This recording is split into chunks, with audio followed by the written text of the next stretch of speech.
Berikutnya teman-teman yang dirahmati oleh Allah Subhanahu wa taala, hari ini izinkan saya juga menceritakan bagaimana kisah ibunda-ibunda hebat dalam mendidik anak-anaknya. Banyak ulama-ulama kita ini yatim, artinya ibu yang tunggal, single mother, ibu sendiri. Namun mampu menghantarkan anak-anaknya menjadi anak-anak hebat. Banyak. Di sini ada para janda yang membesarkan anak-anaknya. Tenang saja, para ulama kita banyak sekali ibunya janda. Suaminya sudah meninggal dunia sejak anak itu kecil. Seorang ibu sendiri membesarkan anak-anaknya, banyak sekali. Salah satunya kisah Imam Syafi'i rahimahullah, seorang yatim. Ibunya membawanya dari Gaza menuju ke kota Mekah untuk bisa belajar dengan para ulama-ulama. Ibunya memiliki visi misi, anak ini harus jadi orang hebat, anak ini harus jadi orang besar. Maka ibunya mengarahkan anak ini untuk mendapatkan pendidikan yang terbaik, belajar dengan para ulama-ulama sampai Imam Syafi'i menjadi seorang ulama besar. Kemudian ada ibu Imam Bukhari. Imam Bukhari ini, karya-karya Imam Bukhari sangat fenomenal teman-teman sekalian. Hadis-hadis yang beliau tulis ini menjadi rujukan umat muslim hingga saat ini. Namun siapa sangka dulu waktu kecil Imam Bukhari ini pernah mengalami kebutaan, sakit. Siapa di sini yang anaknya sakit? Allah anugerahi anaknya punya penyakit-penyakit tertentu. Dan sang ibu Imam Bukhari ini berusaha untuk melakukan pengobatan ke berbagai macam tempat agar anaknya bisa melihat karena anaknya buta. Sudah ikhtiar ke sana kemari, tidak membuahkan hasil. Ibunya Imam Bukhari terus berdoa kepada Allah, ya Allah sembuhkan anakku, ya Allah berikan kesembuhan. Terus setiap hari dengan tetesan air matanya minta kepada Allah agar Allah sembuhkan anaknya. Suatu malam ibunya Imam Bukhari bermimpi didatangi oleh Nabi Ibrahim, dan Nabi Ibrahim mengatakan, anakmu itu sembuh lantaran banyaknya doamu untuknya. Anakmu itu dapat melihat lantaran banyaknya tangisanmu dan doamu untuknya. Maka keesokan harinya ibunya bangun dan ajaib anak itu sembuh, bisa melihat. Tidak ada yang tidak mungkin bagi Allah, kan ibu sekalian. Dokter mengatakan anak ini sakit A, B, C, D. Kata dokter sembuh ya sembuh. Kun fayakun. Sebab doa dari seorang ibu, husnuzonnya seorang ibu, ikhtiarnya seorang ibu, anak itu sembuh. Maka Imam Bukhari menjadi orang yang bisa melihat, dan ibunya mengarahkan pendidikan yang baik untuk beliau sehingga beliau menjadi seorang imam yang luar biasa, seorang ibu yang tangguh, ibu yang sangat luar biasa. Berikutnya teman-teman sekalian, saya selalu suka dengan Siti Hajar. Saya selalu cerita ini dalam ceramah-ceramah saya. Siti Hajar ini luar biasa, seorang ibu yang suaminya jauh, suaminya jarang pulang. Istilahnya kalau zaman sekarang tuh jarang pulang karena suatu urusan tertentu. Siti Hajar membesarkan bayinya Ismail alaihissalam seorang diri. Beliau tidak pernah meratap, beliau tidak pernah mengeluh, beliau tidak marah kepada Allah. Yang beliau lakukan adalah ketika suaminya meletakkan beliau di kota Mekah yang tidak punya penghuni, tidak punya air, tidak punya tumbuh-tumbuhan, Siti Hajar hanya mengatakan, apakah ini perintah dari Allah wahai suamiku? Maka suaminya yang menahan rasa sedih cuma bisa mengangguk saja dan meninggalkan sang istri dan anaknya di lembah tandus tak berpenghuni bernama kota Mekah. Lalu sang suami berdoa agar Allah memberikan perlindungan kepada keluarganya, dan suami meninggalkan karena perintah dari Allah. Maka Siti Hajar, ibu sekalian, tidak berdiam diri, tidak meratapi nasib, tidak menangis berlarut-larut. Anaknya membutuhkan dirinya. Betul ibu sekalian? Kalau ibunya lemah, anaknya mau gimana lagi? Anak berharap penuh kepada sang ibu.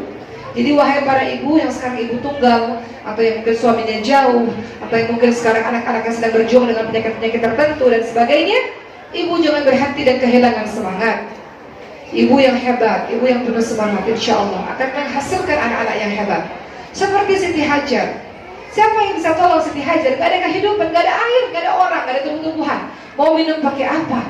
Mau makan pakai apa? Tapi anak ini harus tetap terus hidup, sehingga sang ibu hebat ini terus berjuang sampai titik darah penghabisannya. Beliau berlari dari Bukit Sofa ke Bukit Marwah, Marwah ke Sofa, yang kemudian kita kenal dengan peristiwa Sa'i ketika ibu-ibu umrah maupun haji. Seorang ibu yang tidak pernah berhenti berjuang untuk anaknya, yang kemudian Allah berikan hadiah atas kesabaran, ketangguhan, kehebatan, berserah diri kepada Allah Subhanahu wa taala. Allah hadiahkan air Zam-Zam di dekat situ, yang akhirnya menjadi sumber kehidupan bagi Ismail alaihissalam dan kemudian orang-orang setelahnya.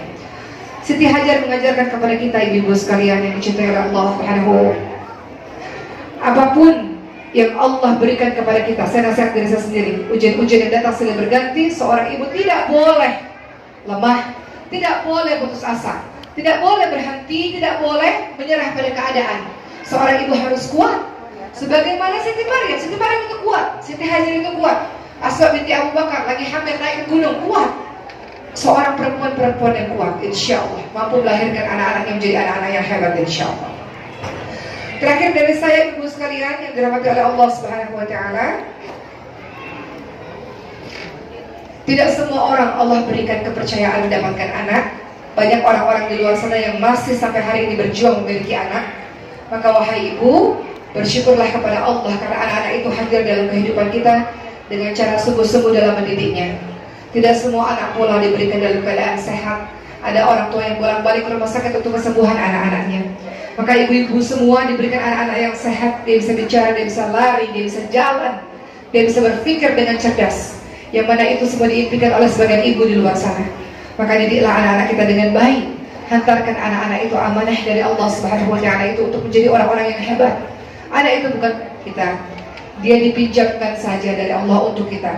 Maka kita ini sebagai orang yang amanah dipinjamkan seorang anak. Kalau kita amanah, kita sungguh-sungguh dalam mendidiknya dengan semampu kita, semaksimal yang kita bisa. Dengan tauhid terlebih dahulu, kokoh keimanannya, taat dia kepada Allah. Jangan lagi kita katakan anak saya sudah besar nggak sholat. Pertanyaannya, kemana saja waktu kecil? Kenapa kau nggak tegas dalam urusan sholat kepadanya? Sehingga waktu besar susah kita. Masih kecil seperti kau, aku sudah dibentuk-bentuk, sudah besar seperti besi, mau gimana lagi? Tapi tidak ada kata putus asa. Selalu kita doakan anak-anak kita, nasihat buat diri saya sendiri, ibu sekalian. Dan kita ingin anak-anak kita menjadi pejuang-pejuang agama Allah. Anak-anak saleh, anak-anak hebat insya Allah. Anak-anak yang bermanfaat. Orang yang paling baik itu bukan orang yang paling pintar, bukan orang paling kaya. Kaya tapi nggak manfaat buat apa? Pintar tapi nggak manfaat buat apa? Punya jabatan tinggi tapi nggak bermanfaat buat apa? Namun orang yang paling baik, dan kita hantarkan anak itu menjadi orang paling baik adalah khairun nas anfa'uhum linnas. Sebaik-baik orang adalah orang yang bermanfaat untuk orang lain. Anak kita pandainya bermanfaat untuk orang lain. Anak kita kaya rayanya bermanfaat untuk orang lain. Anak kita punya jabatan yang hebat, jabatan yang tinggi, jabatan yang luar biasa. Jabatan itu bermanfaat untuk orang lain, insya Allah. Bagi ibu sekalian, insya Allah Allah akan bantu kita menjadi ibu-ibu yang hebat, yang tangguh, insya Allah. Saya akan tayangkan satu buah video kepada ibu sekalian, anak-anak kita. Di mana tayangkan videonya? Oh, di atas. Kita akan lihat video ibu sekalian, anak-anak kita yang yatim, piatu, mu'alaf, du'afa. Mereka ini adalah orang-orang yang kurang beruntung secara ekonomi, namun mereka bisa terus belajar karena jasa para donatur yang membayarkan pendidikan mereka. Mereka dengan menjadi seorang hafiz Quran, mereka bisa melanjutkan pendidikan mereka, kuliah mereka dengan full beasiswa. Bayangkan belasan tahun kemudian, anak-anak ini menjelma menjadi orang-orang yang hebat yang mengisi posisi penting di negeri ini. Mereka yang cinta Quran, maka negeri ini akan jadi negeri yang baik. Kenapa? Karena diisi oleh orang-orang yang baik. Betul ya Bu? Negeri ini akan menjadi baldatun thayyibatun wa rabbun ghafur. Negeri yang dicintai, diberkahi, negeri yang diampuni oleh Allah karena diisi orang-orang baik. Siapa mereka? Mereka yang dididik sejak awal dengan Al-Quran. Boleh kok jadi polisi, tapi polisi yang cinta Quran. Boleh kok jadi politikus, tapi politikus yang cinta Quran. Boleh jadi dokter, tapi dokter yang cinta Quran. Boleh jadi artis nggak? Artis yang cinta Quran. Boleh jadi atlet nggak? Atlet yang cinta Quran. Dan sebagainya. Kita lihat video ini bersama-sama sambil kita doa kepada Allah agar Allah jadikan anak keturunan kita mencintai Quran, insya Allah.